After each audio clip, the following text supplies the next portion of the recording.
அனைவருக்கும் வணக்கம்.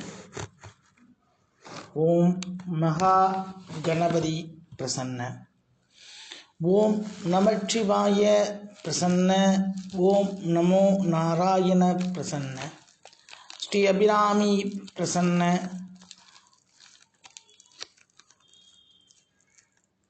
ஸ்ரீ குருவே சரணம், ஸ்ரீ 18ஆம் படி கருப்பண்ண சுவாமி பிரசன்ன.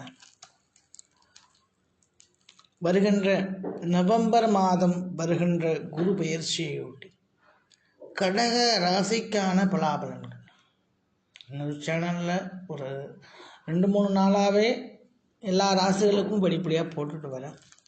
என்னோட சேனலை சப்ஸ்கிரைப் பண்ணுறது மூலயமா உங்களுக்கு தெரிந்த கேள்விகளோ இல்லை உங்களுக்கு ஏதாவது சந்தேகம் இருந்தாலோ கமெண்டில் கேளுங்க. என்னால் முடிஞ்ச அளவுக்கு அதுக்கு பதில் சொல்லி அந்த ஒரு விஷயத்தையும் தீர்த்து வைக்கணும்னு நான் ஆசைப்பட்றேன். இப்போ கடகராசிக்கான பலாபலன்களை, கடகராசின்னு சொன்னாலே குழந்தைன்னு சொல்லுது. ஒரு குழந்தைக்கான தன்மை அது எல்லா ஒரு குழந்தைன்னா குழந்தைங்கிறது அர்த்தம் கிடையாது. எந்நேரமுமே மகிழ்ச்சி, கலகலப்பு, சந்தோஷம். எவ்வளவு கவலைகள் இருந்தாலுமே இந்த கவலைகளை மறந்து சிரிக்கக்கூடிய ஒரு அம்சம். ஆனால் என்னென்னா அந்த கடகராசிக்கு வாழ்க்கை முழுதும் போராட்டம். தான் வாழ்க்கையில் எல்லா விஷயத்தையுமே போராடி தான் பெறுற மாதிரி இருந்த கடகராசிக்காரர்களுக்கு வருகின்ற குரு பயிற்சி சொல்லக்கூடியது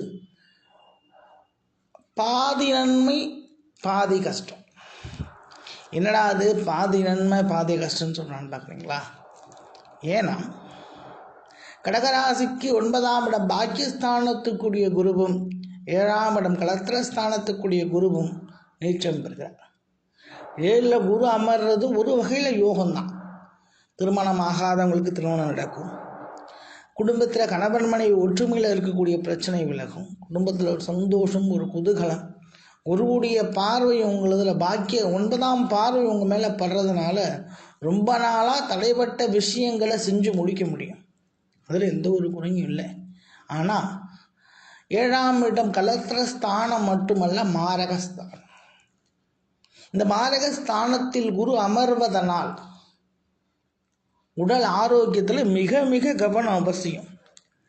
அதேமாரி பண வரவுகளில் இருந்த பிரச்சனை விலகும், பணம் வரும். ஆனால் அதை எவ்வளவு கவனமாக நீங்கள் செயல்படுத்துகிறீங்கன்னு தான். ரொம்ப நாள் முயற்சி எடுக்கிறேங்க, வேலை கிடைக்கல, எனக்கு எந்த காரியமும் நடக்கலை, திருமணம் நடக்கலை, எனக்கு எந்த ஒரு சுப நிகழ்ச்சியுமே பண்ண முடியலைன்னு சொல்லக்கூடிய காலங்களுக்கு இந்த தடைகள்லாம் விலகும். குரு பார்வை அருள்வதனால் அந்த தடை விலகும். ஆனாலும் 9ஆம் அதிபதியும் மாரகாதிபதியும் நீச்சம் பெறுவதால் ஆரோக்கியத்தில் மிக மிக கவனமாக இருக்கணும்.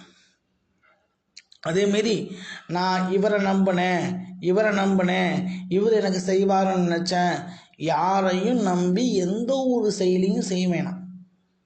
அப்படி செஞ்சிங்கன்னா அது உங்களுக்கு தான் பாதிப்பை கொடுக்குமே தவிர, நீங்கள் ஏமாறக்கூடிய தன்மை கொடுக்குமே தவிர ஒரு தெளிவை கொடுக்காது.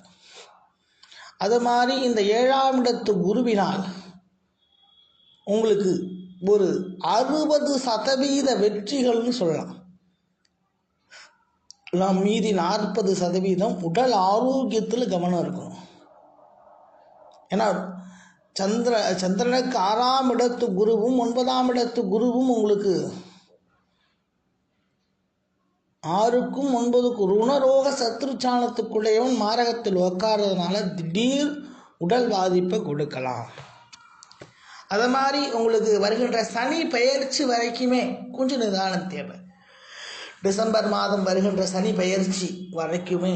ஏன்னா இப்போ 6ஆம் இடத்துல இருக்கக்கூடிய சனியாகப்பட்டவர் தன்னுடைய 7ஆம் இடம் சொல்லக்கூடிய குருவோட போய் சேர்ற வரைக்கும், இப்போ குருவும் சனியும் சேர்றதுனால, சனி அந்த இடத்துல ஆட்சி பெறுறதுனால மரகாதிபதியோட பலம் கொஞ்சம் குறையும்.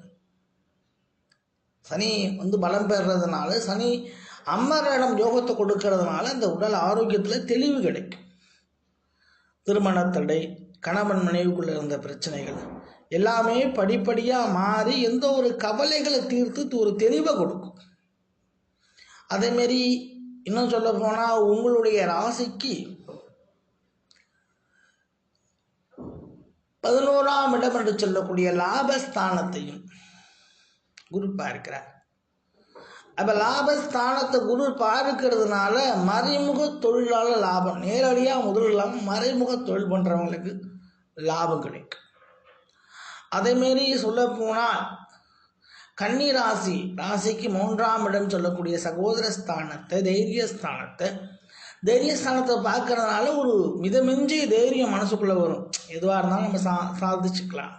ஆனால் அந்த தைரியத்திலையும் நிதானம் தேவை. எவ்வளவுக்கு எவ்வளோ நிதானமாக இருக்கீங்களோ அவ்வளவுக்கு அவ்வளோ அடுத்து வரக்கூடிய ஓராண்டுகளை நீங்கள் மீண்டு கடந்து வரலாம். அதே மாதிரி இப்போ உங்களுக்கு ராகுவும் ஒரு நல்ல பலன்கள், இதுவரைக்கும் 12ஆம் இடத்து ராகு உங்களுக்கு ஒரு கெடுதலை கொடுத்திருந்தாலும் அடுத்து வரக்கூடிய 11ஆம் இடத்து ராகு குருவுடைய பார்வை பெற்று யோக ராகுவாக மாறுறதுனால மறைமுக தொழில்களால் லாபம் கிடைக்கும். அப்போ அரசியல் சார்ந்து இருக்கக்கூடியவங்களுக்கும் ஒரு சில யோகங்களை கொடுக்கும், பதவிகளை கொடுக்கும். எது இருந்தாலுமே எவ்வளவுக்கு எவ்வளோ நிதானித்து செயல்படுறீங்களோ அவ்வளவுக்கு எவ்வளோ வாழ்க்கையில் யோகம். திருமண தடை விலக்கும், குழந்தை என்னென்ன பாக்கியங்கள், என்ன பாக்கியத்துக்காக இவ்வளோ ஆண்டுகள் நீங்கள் கஷ்டப்பட்டீங்களோ அந்த கஷ்டங்கள்லாம் விலகி எல்லா பாக்கியங்களையும் உங்களுக்கு குருவகமாக நான் கொண்டாந்து கொடுப்பேன். ஆனாலும் பாதி காலம், அதாவது ஒரு பகுதி நன்மைகளை செஞ்சாலும் அந்த மாரகா அதிபதியோட தன்மையினால் ஒரு பகுதி கஷ்டங்களை கொடுப்பார். அதனால் எதுலையும் நிதானம் தேவை. அது மாதிரி இந்த காலகட்டங்களில் உங்களுக்கு வரக்கூடிய பிரச்சனைகள், குழப்பங்கள், நீங்கள் நம்பக்கூடிய அந்த தடைகள் எல்லாமே விலக முருகன் என்று சொல்லக்கூடிய அழகனை இடைவிடாமல் வழிவிட்டு வாங்க. திருச்செந்தூர் போவாங்க, இல்லை சுவாமி மலை, ஏதோ ஒரு முருகன் ஆலயத்தை இந்த குரு பயிற்சியில் சென்று அந்த முருகனுக்கு தீபமிட்டு வந்தாலே உங்களுக்கு வரக்கூடிய அந்த தடைகள்லாம் விலகுன்னு சொல்லி என்னுடைய இந்த வாய்ப்புக்கு நன்றி கூறி மேலும் பல நிகழ்வுகளை உங்களோட பகிர்ந்து கொள்ள எனக்கு மேலும் பல வாய்ப்புகள் தர கூறி விடைபெறுகிறேன். நன்றி, வணக்கம்.